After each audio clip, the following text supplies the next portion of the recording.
The Tesla Cybertruck has been in the hands of paying customers for over 6 months now, and like so many Tesla vehicles before it, it's been a roller coaster ride. Customers have experienced equal parts joy and frustration, while the rest of us, we are mostly just here for the memes. So let's take a closer look at what we've learned about the Foundation Series Cybertrucks in the last 6 or so months, and what we might expect going forward. In the first quarter of 2024, videos surfaced of the Cybertruck's accelerator pedal getting stuck in the fully floored position. As you can imagine, having this happen on a vehicle weighing over 6,500 pounds and capable of hitting 60 miles per hour in less than 3 seconds can be a terrifying experience. The cause of this issue has been narrowed down to a design flaw. There was a poor quality adhesive used on the pedal cover, which allowed the top to slide off entirely and get trapped in the footwell, not allowing the pedal to return to its resting position. Initially, Tesla halted deliveries, but in April, the company issued a recall for over 4,000 Cybertrucks. They simply popped a rivet into the accelerator pedal to hold the cover on better. This was followed by 2 more recalls in June, both affecting over 11,000 vehicles each. One was for a faulty windshield wiper whose motor controller would occasionally fail, thus affecting visibility in poor weather. The second was for a loose plastic trim piece on the bed that was secured with double-sided tape, which could fall off and cause hazardous road conditions. All this has been accompanied by multiple customers complaining of their Cybertrucks just failing completely and leaving them stranded, which is definitely the more rare and extreme circumstance.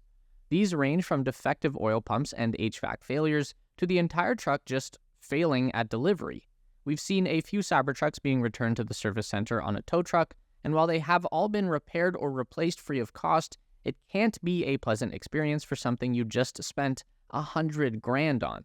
In many ways, the Foundation Series Cybertruck is a very clever real-world beta test. Tesla adds a $20,000 price premium to the very limited availability that basically ensures these trucks only get into the hands of influencers, celebrities, car reviewers, and Tesla superfans. Not only is this massively powerful for marketing the new product, but it also provides a few extra months to work the kinks out before delivering to the average Joe consumer. The most suspicious news that we've seen so far has to be this new deal where Tesla is contacting early Cybertruck owners and offering to swap their electric drivetrains for free at the next service visit for an updated one.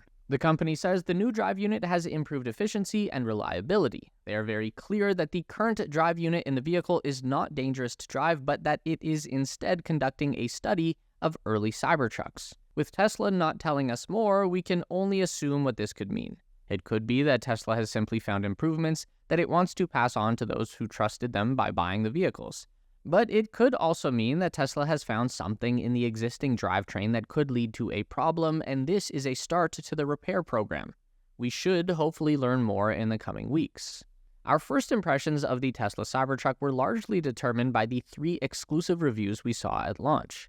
Top Gear, Jason Camisa of Hagerty Media, and Marquez Brownlee of MKBHD all had early access and gave us beautifully in-depth and detailed reviews.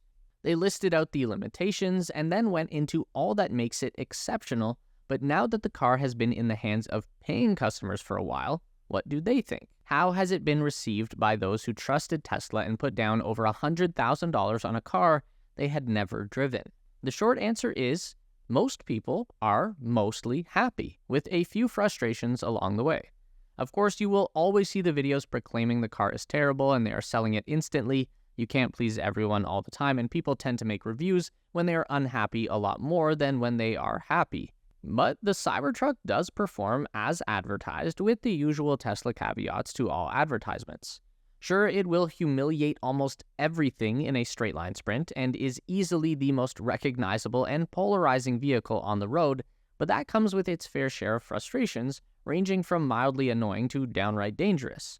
On the annoying side of things are design flaws. The rearview mirror is tiny and completely unusable with the tonneau cover closed. There's a space between the sun visor and headliner that lets glare through, and the stainless steel that is so robust also stains easily. The interior has been shown to come off a bit cheap and rickety, especially compared to Tesla's own refreshed Model 3, which is half the price while being considered much more nicely finished. On the dangerous side, we all saw the videos of the frunk chopping off carrots with ease, so getting a finger in there could be disastrous. Fortunately, owners are reporting that the guillotine feature has been resolved with a software update, and human fingers are no longer on the Cybertruck's menu. But there are also some notable pros that most customers seem to agree on. The steer-by-wire takes some getting used to, but adds a lot of ease to the driving experience thanks to the speed-dependent variable steering ratios. Coupled with rear-wheel steering, the Cybertruck is very nimble for its size. U-turns for the 18-foot-long vehicle are surprisingly convenient, and the same input at highway speeds is far more gradual. And you never have to steer hand over hand, as the wheel, if you can call it that, doesn't even rotate that far. Customers also agree the ride is very supple, the cabin is well insulated, and the audio system is very good. But all this is within the realm of regular daily use, and anyone who spends that much money on something this polarizing tends to be a bit more bold. So we got videos of people taking it off-road. These were followed by embarrassing videos of Cybertrucks getting stuck in a cornfield, a snowy incline, and a riverbed and having to be towed out by Ford F-150s, which are more reflective of the skill level of the driver than capability of the vehicle. And then there are the accidents. A lot of people also seem to be crashing and totaling their Cybertrucks. On the other end of this are YouTube channels like Jerry Rig Everything, who decided to test how bulletproof the Cybertruck really is. He started with a 9mm handgun and completed with a .50 caliber rifle for science, obviously. And while the vehicle comfortably resists the handgun, it's no match for faster and larger bullets. In another video, they put the Cybertruck through a cold weather test to determine how far it could travel while towing its maximum capacity of 11,000 pounds in freezing weather. He strapped a trailer to the back and loaded it with a Humvee. All he managed to get was about 90 miles. Now, of course, all of this is great to keep us hooked on the Cybertruck, but Tesla CEO Elon Musk promised us more affordable versions, and the big question is, where are they?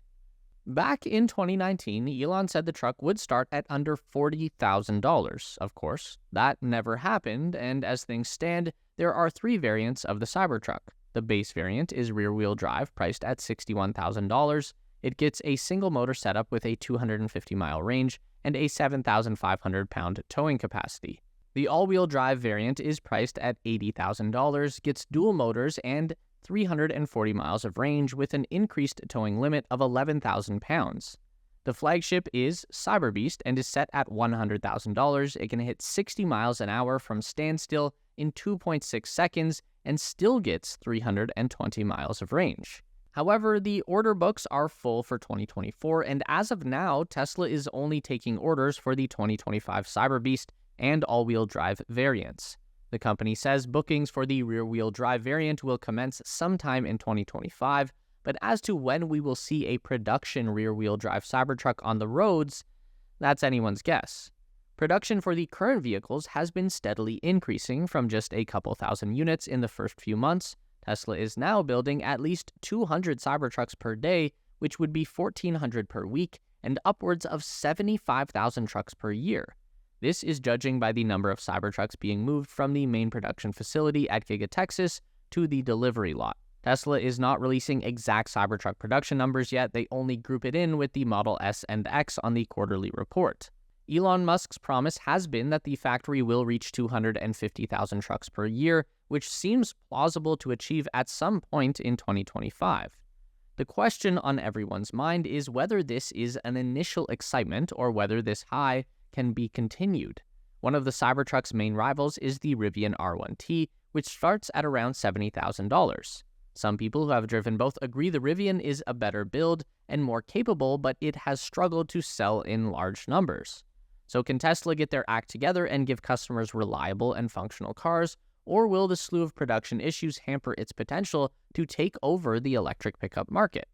Well, it's 2024, and while Tesla continues making exceptional vehicles, single-handedly taking the EV industry forward, we can't keep excusing the company for shoddy manufacturing and quality control. Tesla has existed as a car company for over 20 years since its inception in 2003.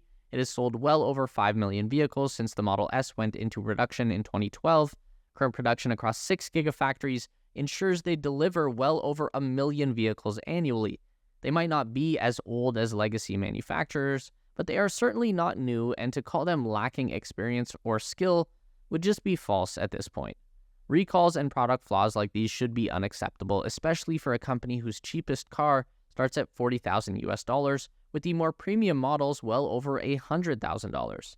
And yet, somehow Tesla has continued to get away with it. The Model Y was the highest selling car in the world for 2023, and it's not even sold in all the countries that the second highest selling car, the Toyota Corolla, is. And just recently, we've seen that the Cybertruck has already taken top spot in the electric pickup truck market. According to U.S. vehicle registrations for the second quarter of 2024, Tesla delivered 8,755 Cybertrucks, while Ford delivered 7,902 Lightnings.